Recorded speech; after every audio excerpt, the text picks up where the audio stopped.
Welcome on in, folks. An edition of Warchant TV right now. Starts right now. Corey Clark, Aslan Hajavandi. Spring game is over. We saw 14 practices. Vanilla Ice is over. The fireworks are ongoing, but Vanilla Ice is over too.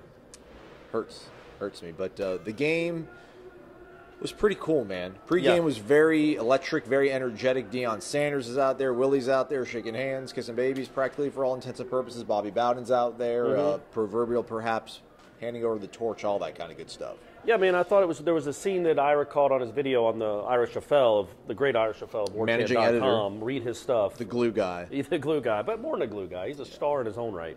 Not maybe to the level of you and I, but he has his role. Anyway, he got a video of Bobby Bowden sitting in his golf cart near the edge of the field, and when all the former players saw that, they made a beeline to him, and they formed a line to come just, give him well wishes and say thanks or whatever they wanted to say to him, and that's just a really neat scene. And the whole thing was neat. I just can't imagine. I couldn't have fathomed that many people were going to come out. Well, I know we talked about it earlier this week, how many people we thought would come to the spring game. Yeah. We thought it'd be like mid-30s, maybe. No, I said over on 40. Gene Williams, the reason you're on this site. I was very bullish. I said over on the 40,000. 60,000 is crazy. Yeah. I would have never fathomed that, and that's a legitimate number. Like it was probably packed. Sorry if you waited in line, folks. We didn't have anything to do with it, though. We didn't, but that was a bummer. That you could just tell they weren't used to that kind of crowd. But as I wrote on the column that I'm sure you just read and really enjoyed. Click it, read it, love it, live it. That's Willie Taggart, man. That's what he's done to energize this fan base. You don't need any more proof than that. I remember, and I mentioned in the column, that when Jimbo first took over, he was pleading with people. Let's pack Doak. Let's pack the house. Let's show these kids how much we care about the football team. And it was a nice crowd. It was about half the size of what we had today. Willie Taggart didn't say one time, hey, let's pack Doak. It just happened organically because people are that excited about this guy and his message. What were you excited about on the field? What did you see that you liked? Well, the receivers. Those two guys, Tamorian, Terry, I did not know he was that kind of fast. I mean, that was on the LeBourne's run was great. Kalen LeBourne looked really good, by the way. Very good. He's going to be. I feel like he could be a difference maker too. It's crazy. None of these guys could get on the field last year. That's another story. But LeBourne on his 91-yard run, Terry was on trying to block for him, but Terry tracked him down. It was remarkable how fast he was. I didn't know he was that. I knew he's 6'4" and could move and high ball and all that. But man, that was. I talked to Brian Burns after the game, and I said, man, did you know Terry was like that? He goes, yes. I knew it last year, yes. He goes, if he's not, he goes, he's probably the fastest guy on the team. Now, there's other guys that have that claim, but he's right up there, and he's 6'4", 200 pounds. That's a freak. Deontay Sheffield had a pretty good game, too. He did, man. That was good to see. He had 9 catches for over 100 yards, had the long touchdown where he shook off Nasruddin. I thought that he was impressive, man. And DJ Matthews, again, not to keep pimping the column, but, I wrote that, so many people had to just be rolling their eyes watching that game. Like, how did these guys not get ahead of, Jared Jackson? How did that not happen? Even a really, Auden Tate was good, but an injured Auden Tate. I just feel like Tamori and Terry could have probably helped you in 1 or 2 games last year. Right. I'm the skeptical guy, but I'm going to keep it positive on here.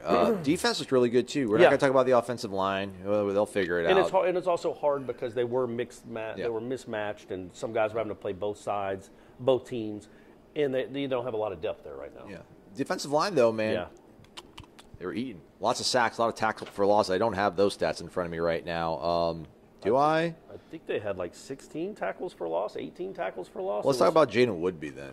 Yeah, and he had 9 tackles, and that guy, and Willie Taggart taught, I asked him about him after the game, and he said, look, he's a dude. And he said he wasn't coming all the way across the country to stand on the sidelines next to Taggart. He wants to play. And he proved it, man. I mean, he was all over the field, and he can really move.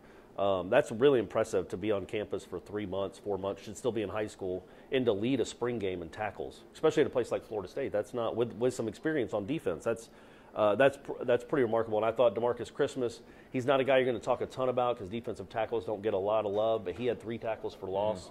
They couldn't block him. Brian Burns had, I think, a sack. Arthur Williams had a couple sacks. The interior of the defensive line, even without maybe the guy that's got the most potential, and Marvin Wilson, was really hard for the Florida State offense to block. And that's the thing with the spring game is you're happy about the defensive line, you worry about the offensive line. That's the deal when you watch these things. Nah, we won't worry right now. I mean, ultimately, it's hard to walk out of here and not feel I mean, if you're a fan, that everything you read is happening. All this good vibes, all this good energy, all this lethal simplicity. It just happened out there. It looked really good for long parts of the evening. Trick plays too. I mean, it was a fun night. And we talked all week. I'm not a big fan of spring games. They can be kind of boring, and you can't get a great vibe on things because of how the way the rosters are structured and offensive linemen are out and people are had surgeries. But this was a fun night, and not just because of Salt and Pepper and Vanilla Ice, who we got to listen to as we worked. Which was a first and a last. What a treat! What a treat! Absolute treat. He a Ninja Turtle actually came on the Michelangelo. stage with him, and was it Michelangelo? Came out and danced with him, which was, I mean, I'd never thought I'd go in my life and see something like that. So now you cross that off the bucket list. Willie's coming here. He's changing everybody's lives, changing the culture. And if you see it on Warchant, and you will, I know we made a GIF of it too. Just again, he has to win games. I get it. I'm going to preface that for the rest of the time. I know he has to win games, but to have a coach that'll do. Push it like he did at the end of his practice. That's at the end of his press conference. That's neat, man. It's cool. People can relate to this guy. In that victory lap where he went around in the middle of the game still wasn't over, just said so much about how he feels about these fans and how these fans so much want to connect with him and feel connected to him. I mean, that wasn't an accident, the 60,000. No. That was a great showing by Florida State fans. And Lord knows the stadium didn't make it easy for you to get in there. We got it. It was a nightmare. But man, that showed some. That just shows the kind of passion and these fans have for this program, and also just how excited they are for this new era. Yeah. Enjoy your Sunday, folks. Lots of videos up on Warchant.com over about a half dozen players. Coach Taggart, column from this guy. I'm gonna keep these deuces up for a while. I'm sorry, and we'll hang out and talk for an hour on Monday. We will. Wake up, Warchant. He's Corey Maslon. Take care.